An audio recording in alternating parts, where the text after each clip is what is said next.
Então, voltamos aqui. Então, um outro ponto que eu queria falar é das notas do amor conjugal, né?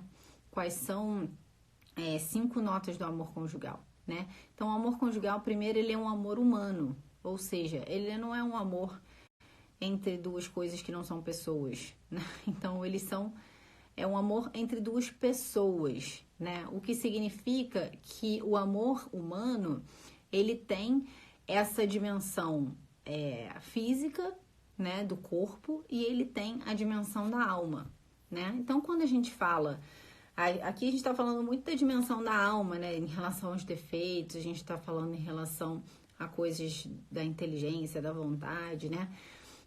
Mas o amor humano também é físico, como a gente falava, né, da primeira fase do amor, né, do amor atrativo, depois do amor afetivo, né? Isso não deixa de existir, como eu falei, isso não deixa de existir quando a gente já tá na terceira fase do amor. E a gente precisa alimentar, né? A gente não pode achar que o nosso casamento, ele vai se manter simplesmente à base intelectual, né?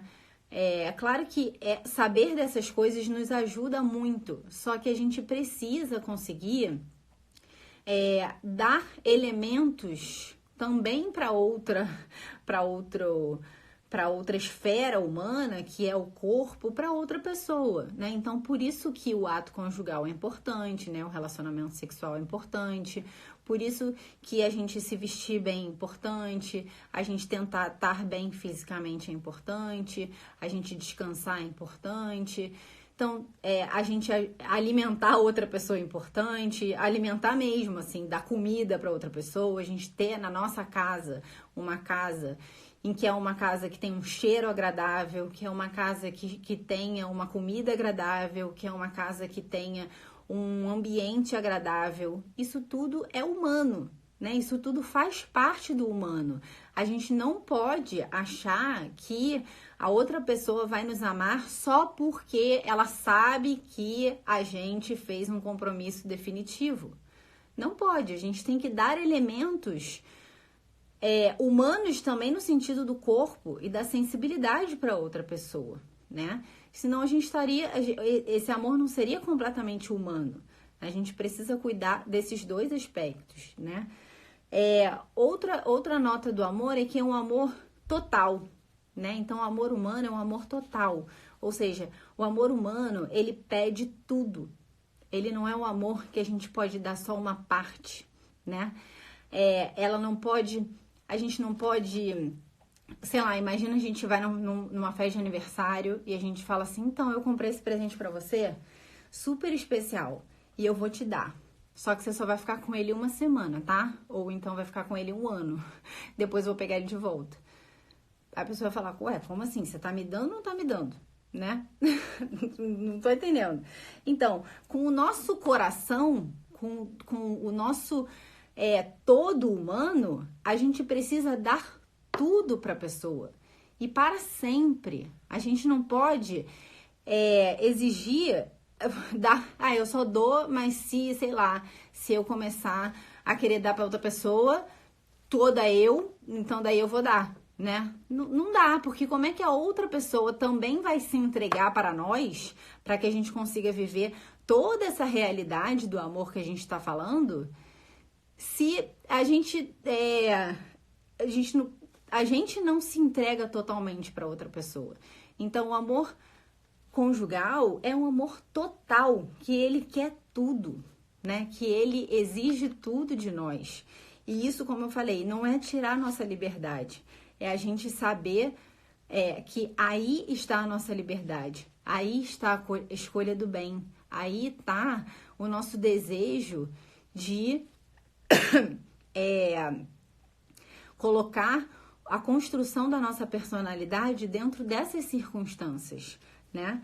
Então, além disso, o amor é um amor fiel, o amor humano. Aí você fala, verdade, é um amor fiel. Mas eu não tô falando só sobre fidelidade em relação a, tipo, não traição, né? Fidelidade é um pouco mais do que isso. É claro que entra essa parte também, né? Como a gente tá falando que é um amor total, um amor que pede toda a nossa entrega, a gente espera que a outra pessoa também se entregue totalmente a nós e que ele seja exclusivo para ela também, né? Mas tô falando no sentido de que a fidelidade, ela é mais do que essa questão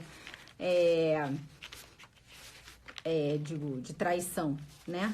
Muitas vezes a fidelidade é de fato perseverar no amor todos os dias, né? Tentar de fato nos esforçar para amar o outro todos os dias, né? A gente renovar o nosso sim nos momentos difíceis. Então, a gente não abandonar o outro nos momentos difíceis, a gente evitar aquela crítica ou aquele juízo duro em relação ao outro. Muitas vezes, a nossa tendência também imatura, eu consigo ver muito isso justamente porque eu tenho um filho que tá nessa fase, assim, né? Que ele se acha maduro, mas não é. Porque ele só tem 9 anos, né? Então, a gente consegue ver isso tão claramente, né? Que são pessoas imaturas, criam juízo sem saber de toda a circunstância, né? Então, muitas vezes, a nossa primeira coisa é julgar o outro. Já achar que, não, ele não quer vir para casa. Ele tá fazendo isso porque ele tá fugindo do trabalho de me ajudar com as crianças. Ou porque, sei lá, a gente já coloca um monte de coisa na cabeça da pessoa sem, de fato, a gente saber se aquilo é real. Então, a gente cria um monte de coisa na nossa cabeça e a gente não dá nem a chance da outra pessoa falar, né? Então, ser fiel é um pouco isso, assim, né? Calma, deixa mais uma vez o amadurecimento vindo aí, né? O amadurecimento é de fato de calma. O que a pessoa tem a me dizer, né? E sempre a gente partir do princípio que a pessoa está falando a verdade. Se a gente é uma pessoa que está sempre pé atrás, é um inferno a gente viver assim.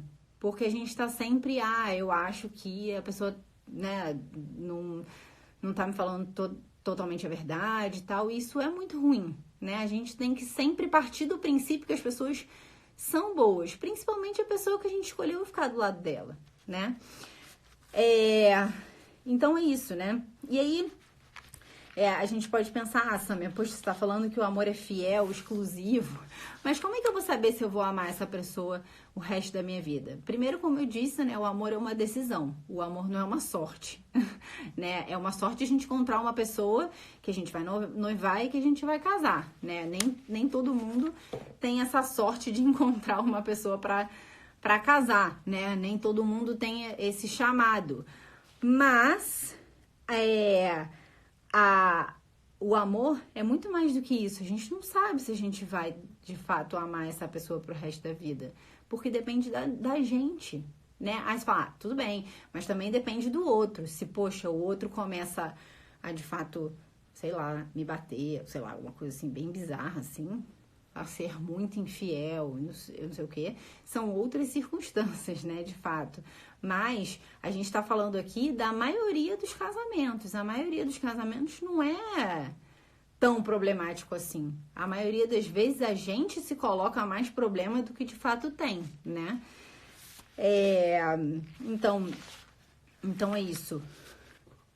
E o amor, eu falei, né? Ele é humano, total, fiel, exclusivo e ele é fecundo. Ou seja, o amor, o que significa fecundo? Significa algo que dá frutos. Então, o amor conjugal, ele está aí para dar frutos. O amor é algo assim, que ele espera frutos. O amor nunca pode ser estéril, né? Então, dar frutos, a fecundidade do amor, eu não tô falando só em relação aos filhos, eu tô falando em relação aos frutos, né? De fato, você vai pensar, não, mas o quanto eu preciso amar uma pessoa? Então, não há medida no amor, né? A medida do amor é, de fato, amar sem limite, né? Não existe isso, eu só vou amar um pouquinho. O amor é, de fato, fecundo, ele dá frutos. Um casal que, de fato, se ama dessa maneira que eu tô falando, é um casal que dá frutos. A gente vê na vida das pessoas e fala, nossa, de fato, quantos frutos, né? Quantos frutos por conta da exclusividade, por conta da fidelidade, por conta de tentar viver aquilo verdadeiramente, né? Por conta dos dois estarem querendo amadurecer a própria personalidade, né? Então, isso tudo fica visível, assim. Quando a gente vê que um casal vive assim, dá frutos visivelmente, assim, né? E mais do que dar frutos, só assim, esses frutos que eu tô falando, né? De aproximar outras pessoas, de fazer com que as pessoas vejam uma luz, né? Do que é de fato uma família, do que é de fato um verdadeiro amor, né? Da gente de se inspirar outras pessoas para que vivam essa aventura de fato amar totalmente, de ter um coração grande, né?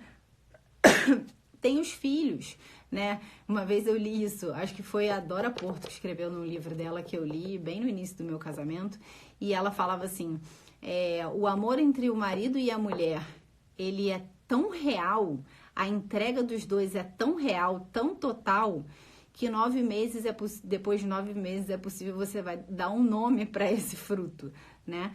E de fato, se a gente for parar para pensar, caramba, do amor entre o marido e a mulher, do amor entre duas pessoas que se amam muito e que no momento do ato conjugal se entregam completamente, daí sai uma vida, né? Uma vida completamente nova, com uma perspectiva enorme, com uma perspectiva de ser alguém muito grande, né? De fazer coisas muito grandes, né? Então, de fato, o amor é fecundo e a gente não pode querer um amor estéril, né? Um amor que a gente... como seria um amor estéril? Tipo, seria um amor que não vive todas as outras notas. Ou seja, ele não é total, ele só se entrega pela metade, ele não é exclusivo, né? Um amor que não é completamente humano, que não está pensando em todas as potências do ser humano. Então, isso faz com que o amor não tenha seus frutos que pode dar, né? Prometo que eu vou falar a última coisa. E aí depois eu posso responder algumas coisas, né? Então, o segredo da felicidade conjugal e do crescimento do amor não tá em sonhos, não tá numa sorte. A gente não pode olhar para casais felizes, casais que deram certo, e a gente pensar, caraca, que sorte! Nossa, eles tiveram uma sorte de encontrar um ao outro. Não é assim. Não é possível que seja assim, porque é um relacionamento entre homem e mulher, que são pessoas que têm defeitos, que têm dificuldades, que têm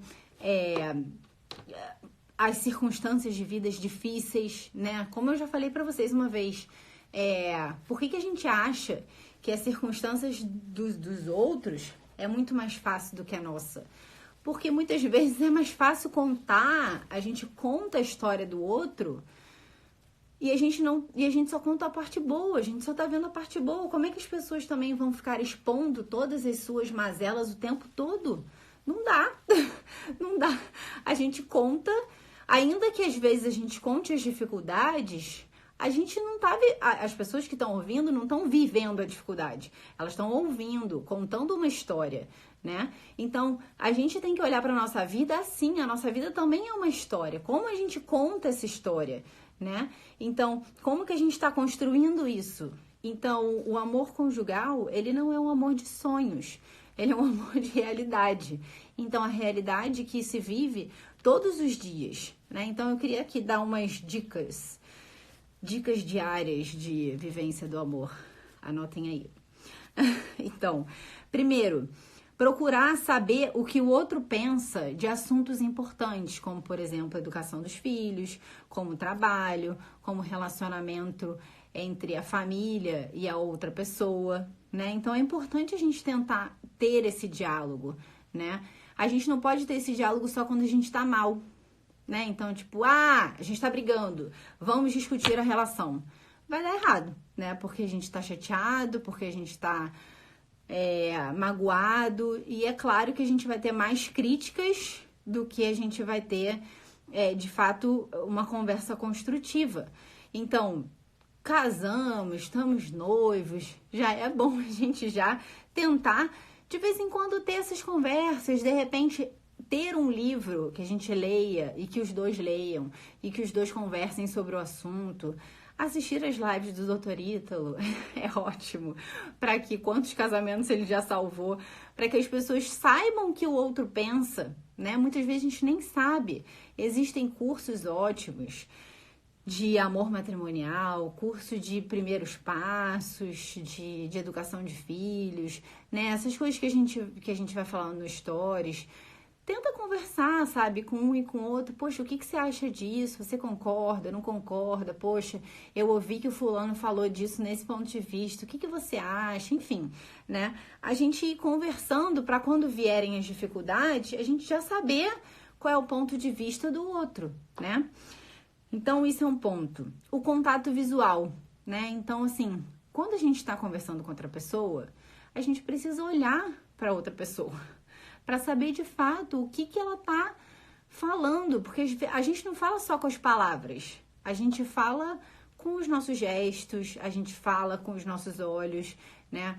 A gente fala com a nossa expressão, né? Então, assim, não dá pra gente conversar com as pessoas olhando no celular. A gente tem que olhar mesmo, assim. Por isso que eu sempre falo, colocar as crianças para dormir cedo e marido e mulher terem um tempo de noite para conversar sempre, não só quando tá nas dificuldades, né? Para conversar como é que foi o dia, porque aí você também consegue saber em que momento essa pessoa não tá tão bem. Em que momento essa pessoa não tá tão bem, porque você tá acostumada de ouvi-la falar sempre, né? Você dá abertura para que a pessoa traga para você os problemas que ela tem, né? Se a gente só conversa quando então vamos aqui discutir a relação, ou então me diz aí, ou então às vezes é uma reclamação das mulheres, principalmente, né? Porque meu marido não se abre, meu marido não conversa nada comigo, não sei o quê. Tudo bem, é verdade que muitas vezes os maridos têm dificuldade de falar dos seus problemas, a gente fala mais. Mas se a gente também não se coloca à disposição, né? Não é assim, não, pode então, fala aí. Não é assim. Se a gente tem sempre aquele bate-horário pra gente conversar, pro marido, ele sabe que a gente vai estar ali naquele momento e que a gente vai poder se abrir, que ele vai poder se abrir um pouco, né? E muitas vezes que ele não fale, a gente vai poder, né? Ali faz um carinho, não sei o quê. E aí, como é que estão as coisas? Tá tudo bem? Eu tô achando que não tá tudo bem, não sei o que lá. Você quer conversar? Não quero, tudo bem. E a gente, você quer comer alguma coisa? E a pessoa vai se sentindo à vontade. Às vezes a gente quer que a pessoa fale. Não é assim, né? E aí, fala aí. Pô, se alguém chega pra mim e fala aí quais são os seus problemas, eu vou ficar um pouco, sei lá, é difícil a gente começar a falar muitas vezes, né? Então, terceiro ponto, concentrar-se no que o outro diz, sem a gente ficar pensando no que a gente vai dizer depois, né? Muitas vezes mulher é assim também. As mulheres e suas falações, né? Muitas vezes a gente tá conversando com o marido e a gente, em vez de estar prestando atenção de fato no que ele tá falando, pra gente ver se de fato a gente tá entendendo o que ele tá falando, o que ele tá querendo dizer, a gente tá pensando no que a gente vai responder depois. E muitas vezes se resguardando de uma possível ameaça do marido, né? Então, é meio complexo, né? Porque a gente não tá prestando atenção. A gente tá já matutando, já bolando uma coisa que a gente vai falar para poder, como é que se diz? Retrucar o que o outro diz, né? Então, 4, ponderar antes de responder. Então, a gente pensar isso, né? Fazer um guerrilha uma é bom. Pensar isso. Antes de a gente falar, a gente para e pensa, né? A gente para e pensa nas coisas antes da gente falar, né? Pensar, sei lá, eu acho que às vezes vale muito a pena a gente parar um tempo do nosso dia e a gente pensar no nosso marido, pensar em como estão as coisas, pensar em como ele está, pensar nas circunstâncias, né? A gente tem que pensar, será que ele tá trabalhando muito? Será que ele tá com muita dificuldade? Eu tô falando dos maridos, mas homens, pensem nas esposas também, né? Será que ele... É porque eu, como mulher, acabo falando para as mulheres. Então, será que ele tá com muita pressão no trabalho? Será que ele tá... Então, será que é a melhor hora de eu falar isso, aquilo? Será que é a melhor hora de eu falar dos problemas que aconteceram aqui ao longo do dia? É assim que ele chega em casa? Né? Não é melhor... Oi, tudo bem, não sei o que, conversa um pouco, não sei o que, e os problemas vêm depois? Eu, sinceramente, acho que o WhatsApp hoje é uma grande arma que a gente tem. Que muitas vezes, a gente conversa com o marido conversa com a esposa, cobrando coisa. E aí, você já ligou pra não sei aonde? Já foi no mercado? Comprou não sei o que lá? Deixa essas coisas pra gente falar no WhatsApp, sabe? Fala essas... Sei lá, faz um grupo, marido e mulher, resoluções do dia. E aí... Fala sobre esses problemas do grupo Resoluções do Dia. E quando os dois chegarem, fala sobre outras coisas, né? Porque senão fica uma relação de cobrança, sabe? Fica uma relação difícil, assim, de se desenvolver, né? Então, outro ponto. Verificar de fato se o outro entendeu o que eu quis dizer. E o contrário também, né? Às vezes vale a pena a gente... repetir um pouco, sabe? Tá bom, eu entendi que você quis dizer isso. Era isso mesmo? Daí a pessoa, muitas vezes, porque a pessoa também não sabe se expor, se expressar direito. E às vezes a gente vai vendo que a gente tá falando muitas vezes a mesma coisa, ou então que a gente tá respondendo uma coisa que o outro não era exatamente o que o outro quis dizer, né? Então, assim, ter essas sabedorias de diálogo ajuda bastante, né? Evitar ter sempre uma posição confrontadora, isso que a gente falava, né? Ó o Ítalo se metendo aí, ó. O que você tá falando aí, ó? Se a mulher te cobrar, não enche o saco e atenda sem reclamar. Então, evitar ter uma posição sempre confrontadora, sabe? Sempre achando que, de fato, você tá certo. É isso que a gente falava em relação ao amadurecimento, né? Ser dócil às críticas, né? Então, isso que eu falava antes, a gente tá atento às críticas do marido e dos filhos em relação a nós. Pode ser que eles tenham razão mesmo, né? Então, outro ponto, a tranquilidade frente a assuntos opináveis. Muitas vezes marido e mulher não precisam ter... Olha, eu não tô conseguindo ler e falar ao mesmo tempo. Lindo, por favor. Então, a tranquilidade frente a assuntos opináveis. A gente não precisa ter a mesma opinião, né? O outro pode ter uma opinião diferente, é opinável. Significa que não é uma verdade fé. Então, cada um pode achar uma coisa, né? Outro ponto, tentar resolver os dois, né? Então, quando os dois brigam, sabe quem tá certo? Nenhum dos dois, né? Pois é, ele tá me desconcentrando mesmo. Sabe quem tá certo? Nenhum dos dois. Porque quando duas pessoas brigam, significa que os dois estão brigando. Então, os dois estão errados, porque a gente pode... tudo bem, a gente pode divergir, a gente pode discutir, não sei o que, tá bom, mas isso não tem que durar mais que 5 minutos, né? Algum dos dois precisa pedir desculpa, ainda que a culpa não seja minha, que eu ache que a culpa não é minha. Isso pouco importa, porque o que importa, de fato, é a gente ficar de bem, né? A gente tá remando pro mesmo lado. A gente não tá indo cada um para um lado e vendo quem é que tem razão. Não, os dois estão no mesmo barco. Então, discutiu, teve uma desavença, tudo bem, tá bom. Tá, eu acho que eu tô certa, tudo bem, mas peço desculpa pela forma como eu falei, desculpa por eu ter sido grosseira, por ter falado alto, desculpa por eu não ter esperado um pouquinho. Enfim, isso tudo ameniza as coisas e principalmente se não foi a gente que errou, o outro se desarma um pouco, porque às vezes ele de fato percebe que tá errado e às vezes é difícil para a pessoa conseguir voltar, né? Então, às vezes a gente tá bom, desculpa, isso não importa e tal. Vamos ficar de bem. Depois amanhã a gente conversa com calma. Enfim, né? Então, isso que a gente falava ao longo da live, né? A gente procurar compreender que as pessoas, que o outro tem uma outra criação diferente da nossa, né? Então, a gente ter essa maturidade que eu falava antes, a gente ter calma, paciência.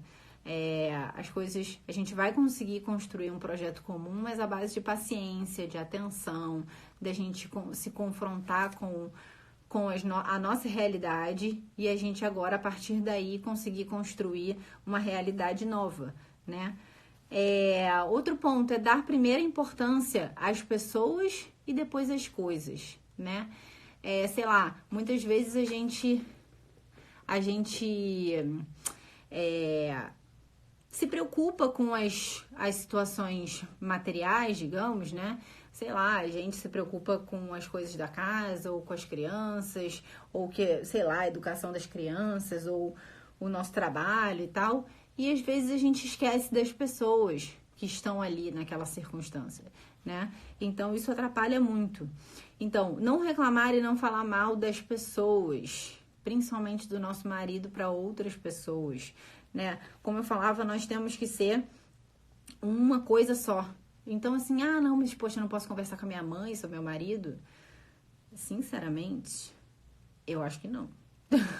Eu acho que não, né? Você pode, sei lá, pode até se aconselhar, mas você toda hora ficar reclamando do seu marido não é uma boa coisa, porque como é que os dois vão ter um projeto em comum se as pessoas veem claramente que vocês têm dificuldade, né? Que vocês têm desavenças. Fica difícil, né? E essas coisas, muitas vezes, o que acontece? A gente fala mal do marido e pra gente passa 5 minutos, tá tudo bem. E a mãe fica pensando mal do genro mais 3 semanas, né? Então, não ajuda em nada. Sinceramente, eu acho melhor se fala com outra pessoa, fala com uma amiga. Sei lá. Então, na frente das outras pessoas, a gente procurar não confrontar o nosso marido, né? Não é que a gente não possa discordar nunca, mas é essa história, de novo, da gente de fato ser uma coisa só, né? Para outras pessoas, pra gente ter esse projeto comum e ser esse muro, assim, que não deixa as outras pessoas ficarem metendo o bedelho, entendeu? Porque muitas vezes a gente abre esse precedente sem nem perceber, né? Então, procurar sempre defender o marido, elogiar o marido, falar bem do marido e o marido também da esposa, né? Os maridos precisam aprender a defender a sua esposa diante da sua mãe. Isso aí eu não posso negar, meu marido faz isso bastante. E aí a esposa se sente, amparada, né? Muitas vezes, tudo bem, chegou em casa e os dois conversam, tá bom, não concordo, não sei o que, mas tudo bem, diante das outras pessoas, somos uma cidade amuralhada, né? Então, saber corrigir na hora certa, então o melhor é a gente não tentar corrigir, não falar o erro do outro na hora do calor, né? Então, que é isso. E um outro ponto importante que eu acho, a gente tá disposta a sempre servir a outra pessoa sem ficar pensando na contabilidade das coisas que a gente faz e o outro não. Mas eu arrumei as crianças sei lá quantas vezes e você só arrumou tantas. Eu que botei o almoço e você não fez nada. Enquanto eu tava aqui fazendo, sei lá, isso, você tava aí estudando, você tava trabalhando, puxa vida, lá. E aí fica nessa disputa e aí nunca, o negócio não resolve nunca. Tá? Falei bastante, né? Eu falei que eu não conseguia falar pouco. Não consigo fazer live de 20 minutos, tá bom? Por isso que nem pede live diária. Imagina vocês me escutarem falar 2 horas por dia. Não consigo. Pois é. Vocês aprontando aí. Vem cá, vocês têm alguma pergunta? Pode fazer a pergunta aí. Vou ver. Agora eu já não consigo ver as perguntas lá de cima. Quem fez pode fazer de novo. Fala. O Ítalo tá enchendo a paciência aí, né? Fala, gente. Fala porque minha barriga de grávida daqui a pouco vai me exigir ir ao toalete.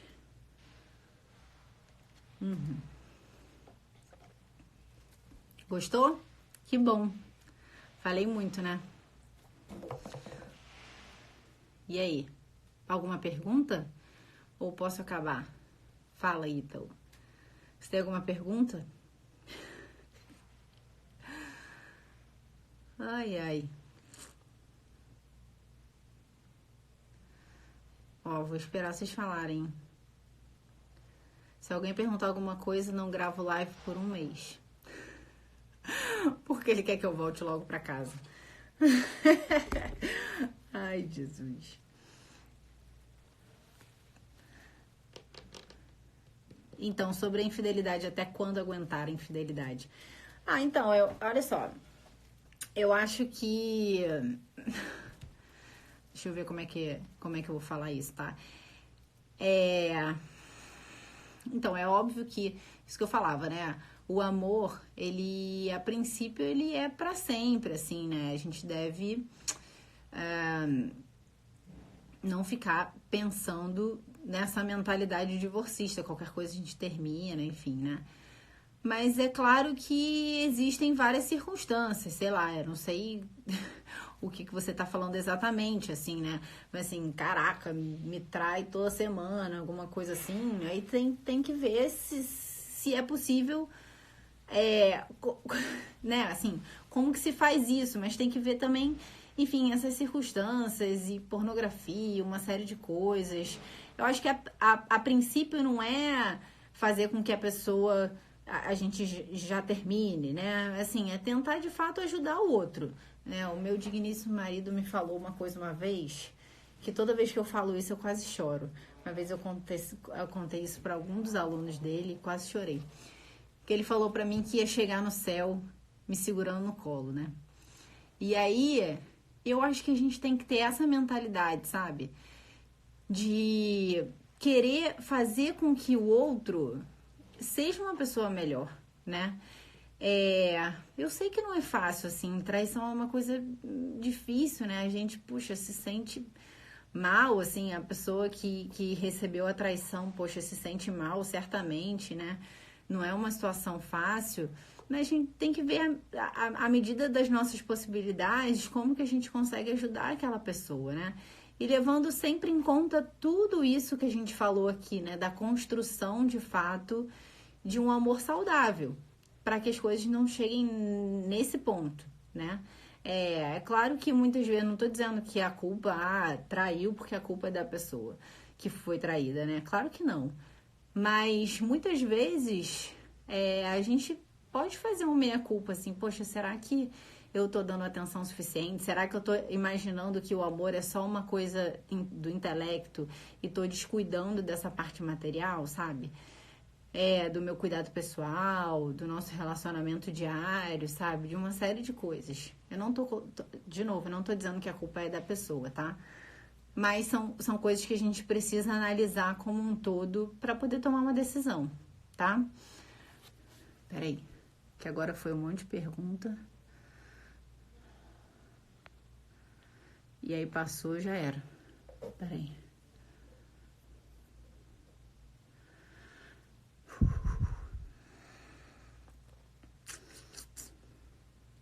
Pois é, vai ter que marcar uma outra live para poder responder tudo.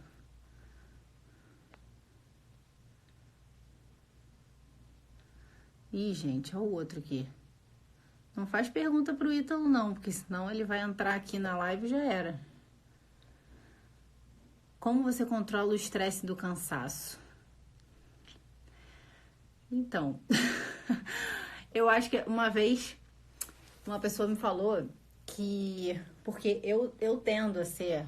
Meu marido sabe que tá aí metendo o B dele, ele sabe. Eu tendo a ser uma pessoa muito exigente comigo mesma em relação a tempo acordada, tempo de estudo, tempo fazendo coisa, né? Então eu tendo a ser uma pessoa assim. E muitas vezes isso se volta contra mim. Se volta contra mim porque eu fico cansada, porque às vezes, principalmente na gravidez, eu preciso saber o momento de parar, né? Quando tem bebê acordando muito, E às vezes eu me sinto culpada por não estar fazendo, porque eu acho que eu poderia estar fazendo mais. Enfim, problemas da pessoa, né? E muitas vezes foi um sacerdote que falou isso pra mim. Ele falou assim, tenta avaliar o seu cansaço pela sua irritabilidade, por você estar explodindo fácil, né? Então, muitas vezes é isso que eu tento identificar. Eu tento identificar se eu tô perdendo paciência fácil com as crianças e tal. Aí eu falo, bem, tá na hora de descansar, tá na hora de passar uns dias dormindo um pouco mais cedo, pra poder... Porque a minha tendência é isso. Tudo bem, eu até sei que eu tenho que descansar, mas eu também sei que eu tenho que fazer um monte de coisa. Então, a minha tendência é descansar menos e fazer mais. Mas eu não tô dizendo que eu tô certa. Às vezes, isso é ruim, né? Tem que conseguir encontrar um equilíbrio, de fato, né?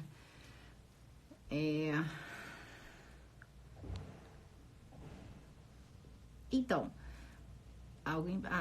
Elaine perguntou como não sentir ciúmes.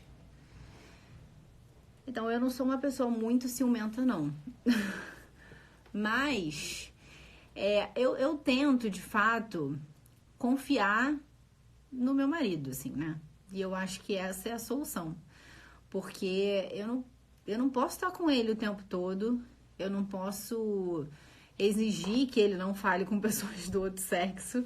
Eu não posso exigir... Agora, então, assim, né? Super exposto, essa criatura... tem várias pessoas que falam com ele, várias pessoas que são super agradecidas e eu acho que as pessoas têm que ter o direito de falar com ele, sabe? Então a única coisa que eu posso fazer e que ele pode fazer em relação a mim é confiar um no outro, sabe? E não ficar pensando nisso. Não ficar pensando nisso, tá com a pessoa o máximo que a gente pode, colocar os meios, né? E, enfim... porque senão a gente fica doido, se a gente ficar só pensando, mas será aqui, mas e esse telefonema, e esse não sei o quê. Cara, a gente fica doido, assim, na hora que tem alguma coisa que, sei lá, que o marido e a mulher acham que não tá muito bem, eu acho que a gente tem que falar, poxa, eu percebi uma coisa assim e tal. Se você não é uma pessoa ciumenta que fica enchendo a paciência, o marido e a mulher vai ouvir melhor, né? Então, mentira! Você tá sem chave? Você tá lá de fora? Gente, é sério, lindo? Ai, Jesus do céu. Então, eu vou parar de falar, gente, olha só. Eu vou ter que fazer uma outra live, meu marido tá do lado de fora. Os meninos estão ouvindo a live também? Ai, ai, ai do céu. Mas a porta lá de fora tá fechada? Ai, Senhor. É sério? Fala assim, fala a verdade, é sério? Ai, meu Deus. Gente, então, olha só. Eu vou ter que ir. Agora que eu vi, gente, eu consigo lá ver? Vocês falando horrores aqui, eu não consigo, não. Então tá bom, tá? Daqui a pouco a live vai acabar de novo, 2 horas de live. Eu falei que eu não posso fazer live diária, porque senão vocês vão me aguentar mais. E então tá bom. Vou lá ver os seus stories pra saber onde você tá. Então tá bom, pessoal. Muito obrigada pela presença de todos. Sério, se tiverem muitas perguntas, depois eu faço uma live respondendo as perguntas, tá? Então tá bom. Foi muito bom estar com vocês aqui. Agradeço o pessoal do Casais Sucesso, foi um prazer, tá bom? Beijo. Vou salvar o meu marido e meus filhos.